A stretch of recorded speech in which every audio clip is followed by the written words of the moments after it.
Hey everybody, and welcome back to Ready Steady Play, where we've just finished playing Dice Throne, and Michael has some conflicting thoughts about the game.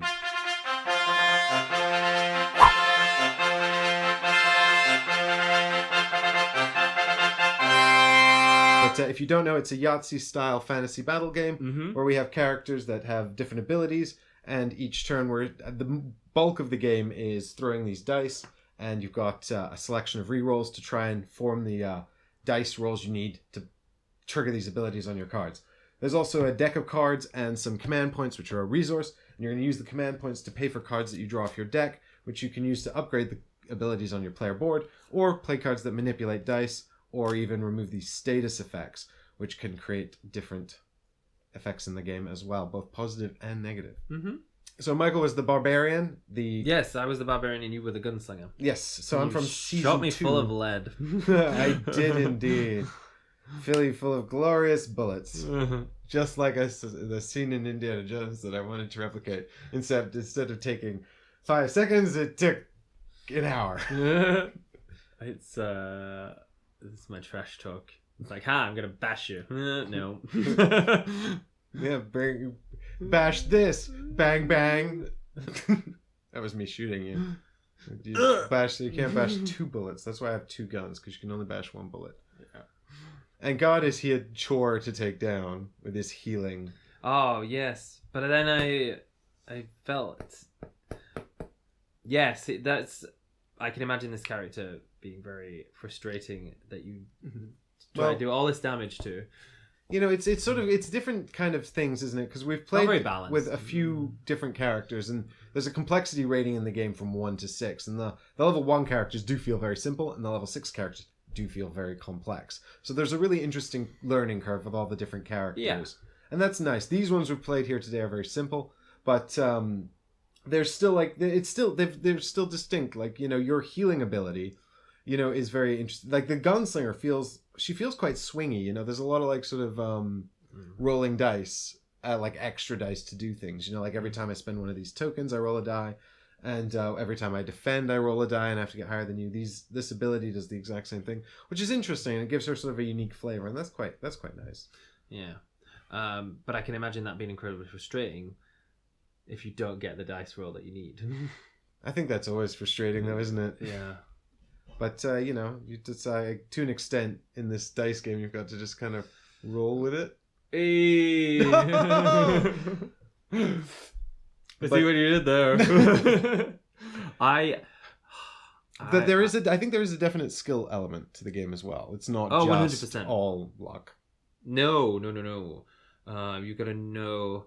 There's an element of which perhaps I didn't really do to the best knowledge tactically throughout the game. Where you've got to look at what you've rolled and see what is probably the best thing to do.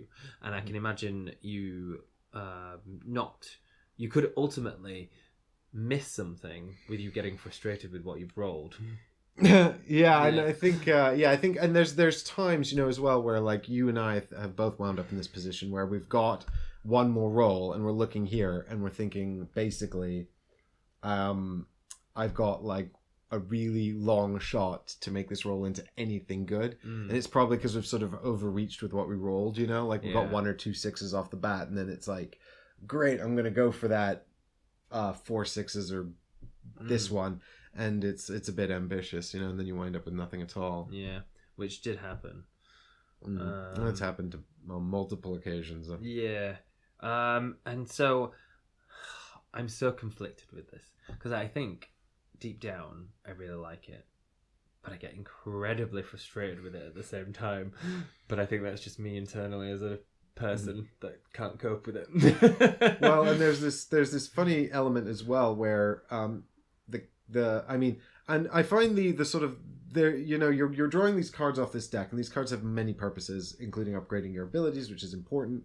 They give you these cards to manipulate your dice, which is important, and some of them are even these red cards. I don't even know what this does, but it's okay, so that's get rid of someone else's status effect. So, you know, you've got these red cards that are sort of like attack cards that can be used at any time to sort of help out as well.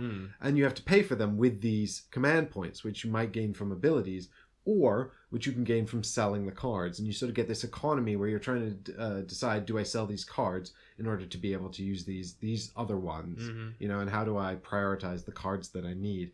And I think is particularly with the barbarian, who's relatively simple otherwise. I think his simplicity in a way actually highlights those decisions and that decision point, you know, whereas like some of the other much more complex characters, you're almost never worrying about that because you're just too busy trying to figure out what's going on here. Yeah.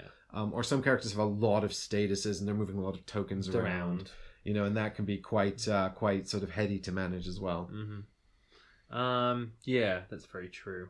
But yeah, it's I was just thinking then I should have done this because it would have been undefendable. And I still could have used my evasions. Yeah. But yes, that there was much less risk to you. And I did ask you a number of times, do you want to do the reckless attack? Yeah. Because I totally didn't twig that you would. Well, because I was going to do damage with my defense if I defended it, and then it was going to do 4 damage to you. Well, which you always were going to do because you had the card to change it to a 6. The only way I was going to lose that roll is if you rolled a 6, yeah. And then we'd both have the same number. Yeah. Which was the calculation I'd done in my brain. I think you just had the cards, the ability to spend them a bit better. Pure skill. It just had the pure skill and insight. But I understand. I think there is because the game is very directly aggressive. It does exacerbate, I think, the highs and lows of the what you roll. Yeah, the randomized sort of elements. You know, like when you drew that defense 2 card right off the bat, I was like, oh, no, I hate this. Yeah. But you know, just gotta, you know, grit your teeth and get on with the murder. Which you did. I did. And I think what I like about this is that it's very well, the first time we played it, it wasn't, but I like how it's very 1 minute someone's winning, 1 minute the next person's winning, 1 minute the next person winning. It seems quite fluid, and I suppose that's the whole randomness of what you roll. But I quite like how it doesn't seem too predetermined. Yeah, I mean, I guess the funny thing is, like, you've got these highs and lows of the dice rolls, but because you roll them so many times over the course of the game, it does kind of average out. You know, like, even though I had 2 ultimates and you didn't even have 1, you were doing lots of whiffing on these. I was whiffing the reloads all the time. Like, almost I never got 3 damage with a reload. I mean, with a single roll, which is a 5 or a 6. So I had a 1 in 3 chance, and I must have spent. I think you got a 5 at one point. No, I didn't. I never got higher. I never got higher than a 4.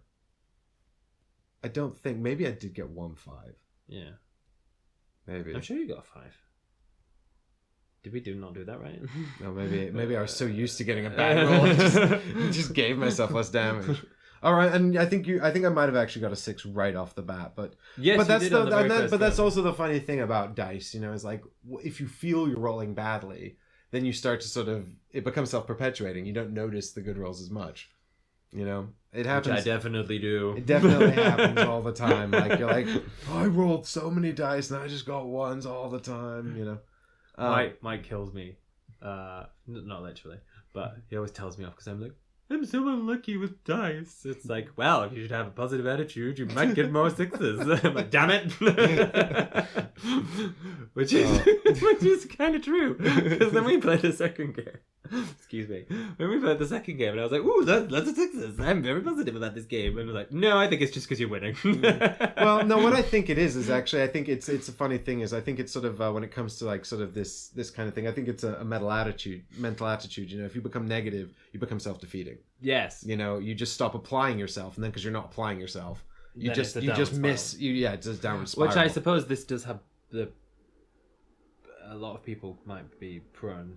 Yeah, especially with the card play and stuff. Like if you're not engaged with what's going on because you've become frustrated with it, then you're not going to make intelligent decisions with the card economy and things like that. But given that, and given my personality flaws, I actually really like this.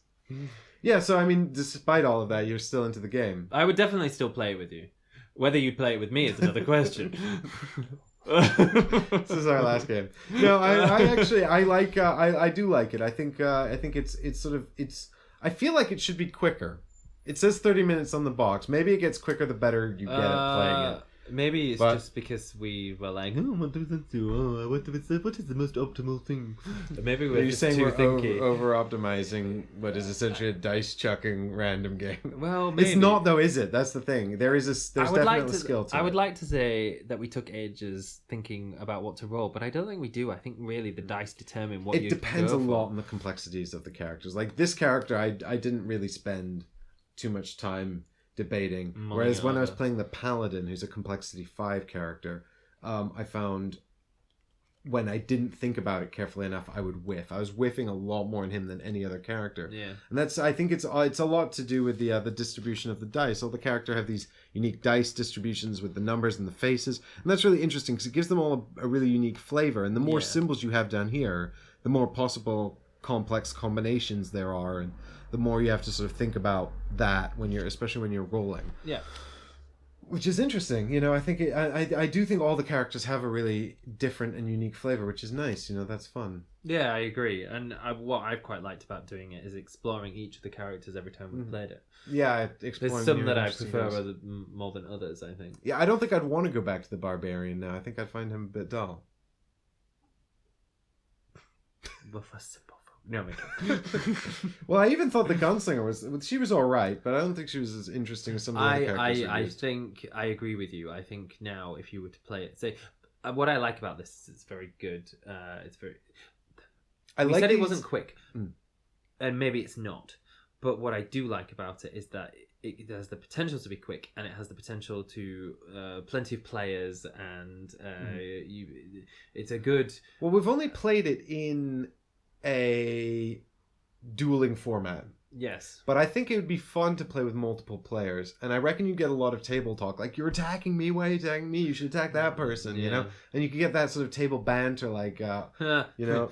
Play me like a fiddle again. Or it's like, if you're going to attack me, I'm going to use this nasty card on you, so you should go and hit them. They're winning anyway, you know? Yeah. That kind of stuff. I think that would be fun, you know? Or in someone's like, I'm going to kill you because I'm just going to take you out the game. You've got like 4 hit points. You could take this to the pub and have... a lot of fun with it. Yeah, you know, and I think it's not so long that by the time players start getting eliminated, the game's probably quite close to ending. Mm-hmm.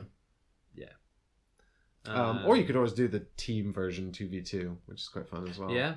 I imagine it would be quite fun. You probably won't want to be on my team. That was my role. Fortunately, I can help you out then, because some of the cards are like you or your teammate can reroll dice and stuff like that. Which is fun, you know. That's another thing to think, to sort of just another little extra element of play. Yeah. But I don't know. Did you like it? Yeah, I like it. I think it's a lot of fun. I think it's really sort of like compact and sort of small and easy to carry around. It's I like the gradient of the complexities as well, because, you know, and especially if you know the characters, but you can just, if someone's new to the table, you can just be like, here's the barbarian, you know. It's very simple, you know. Whereas I do think it's a shame he's got stun, actually, because I think stun is a sort of a more complicated status, but only if you get 6s. Yeah, I mean, obviously you didn't get concussion at all, which we know because we've lost the token and it never mattered. I had the ability to use it at one point with one of these cards, but again, because you inflicted your super powerful thing, I had to waste 4 of things. Yeah, the knockdown. Yeah. I had to just get rid of those seeps. Yeah. Oh, you didn't have to. You could have just forgone your attack. Damned if you do, damned if you don't, right? Yeah. No, but I do like it, and I am actually really intrigued by the cooperative version they have coming out with Adventure. So maybe we could play it. Yeah, we'll play it when it shows up. Yeah. But I think that's still available on Late Pledge if you are interested in it. I also think that you can pledge to that at a level that will give you access to the manager if you want to pick up this. Because I'm not sure how readily available this is at retail. I know that these Season 2 double boxes are pretty easy to find, but I'm not sure about the Season 1 boxes. Right. And that's a little bit of a shame because the Barbarian's in Season 1 and he's the only Complexity 1 character, I think. Yeah. So he's by far the simplest. Yeah. Some people might not enjoy that. Some people might find him too simple. Yeah, but I think it's nice to have the option because, you know, then when you're playing with someone who hasn't played before. Because I think this game could have a bit of a skill curve to it. Maybe. Actually, I don't know. The dice do definitely average out a lot of that. Yeah. But I mean, if you knew the statuses really well, or you knew a specific character really well, you know. Then again, it was Secret Cabal. Steve from the Secret Cabal podcast. He was talking about playing this game. He said 6 of them were playing it with all the characters from the base box. Okay. And the guy who brought the game to the pub, he was like, "You guys take whatever you want. I'll just have the last character, or you can pick one for me because I know them all really well and I'm really good at this." And Steve was like, "You can have the Moon Elf. That looks crap." And then he said he just destroyed them all with it. Yeah. So there is definitely like a skill element to it. Definitely. Because I played with the Moon Elf on the very first turn and I got annihilated by the Barbarian. Maybe I should just never play with you. Yeah, that's ever again. That's right. You just have to find other friends who will play with you. Do I have any other friends? Well, I think that's the. I like the art. I like the presentation. I like this new version. Actually the most appealing thing about this second edition version is the cards. Those cards are sort of not very appealing to look at. What's interesting is I prefer the card backs from season 1 and the card fronts from season 2. Yeah. But you can get some extra card sleeves to sleeve these if you don't like this situation. But this looks much nicer with the full card art on these sides. Yeah, I agree. Because these look very boring. But I think I don't think you can get that version of season 1 anymore anyway. Oh, really? I think, yeah, if you were to buy it, you would have to get the re-rolled set, which is everything looks like this. Yeah. So there you go. You would have the nice, pretty, upgraded, more artsy version anyway. Good. Yeah, good. So yeah, I think we are interested in trying more characters. If you think there's a combo we should play, let us know. Maybe we'll even film something. Yeah. It's a combo. Not with Michael. They're like, yeah, a combo you should play is Mike versus Chris. No, I mean, obviously a character combination that you think would be fun or interesting. Make recommendations for Michael. Make recommendations for me. We'll figure something out. Mm-hmm. And we'll have another fun experience watching Michael become frustrated. I'll be like, wow! Why didn't I sell these cards? Damn it! This would have been perfect if I'd rolled that the other time. I know. I'm so bad at that. Why did I have this last turn?